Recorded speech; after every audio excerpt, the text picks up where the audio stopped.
Hello guys, welcome to my channel Yuva's lifestyle. இன்றைக்கி வீடியோவில் what I cook and eat in day தான் பார்க்க போகிறோம். மார்னிங் பிரேக்ஃபாஸ்ட்டுக்கு நான் தோசை வித் தக்காளி சட்னி தான் சாப்பிட்ருந்தேன். தக்காளி சட்னிக்கு 3 தக்காளி, ஒரு வெங்காயம், 10 பல்லு பூண்டு, மஞ்சத்தூள், சில்லி பவுடர் இது போட்டு நல்லா வதக்கிட்டு நீங்கள் மிக்ஸி ஜாரில் அரைச்சி தாளிச்சிட்டிங்கன்னா நம்மளுக்கு சூப்பரான தக்காளி சட்னி ரெடி ஆகிடும். அதுதான் நான் மார்னிங் சாப்பிட்ருந்தேன்.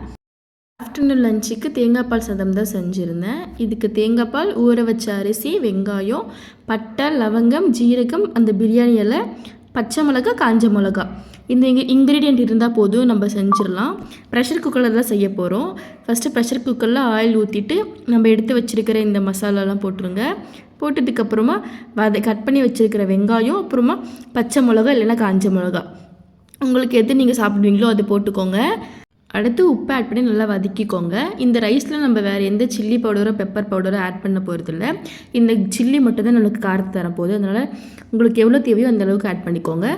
வெங்காயம் நல்லா வதங்கி வரணும், அப்போ தான் டேஸ்ட்டாக இருக்கும். இந்த ரைஸில் இல்லை, பொதுவாகவே எந்த ரைஸாக இருந்தாலுமே வெங்காயம் நல்லா வதங்கினா தான் டேஸ்ட் செமையாக இருக்கும்.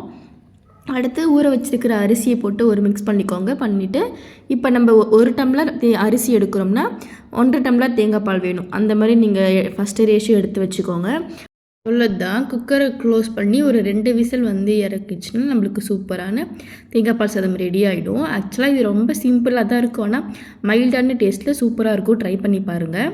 ஈவினிங் கார்ன் சாப்பிடணும் போல் இருந்ததுனால சாப்பிட்லான்னு வாங்கியிருந்தேன்.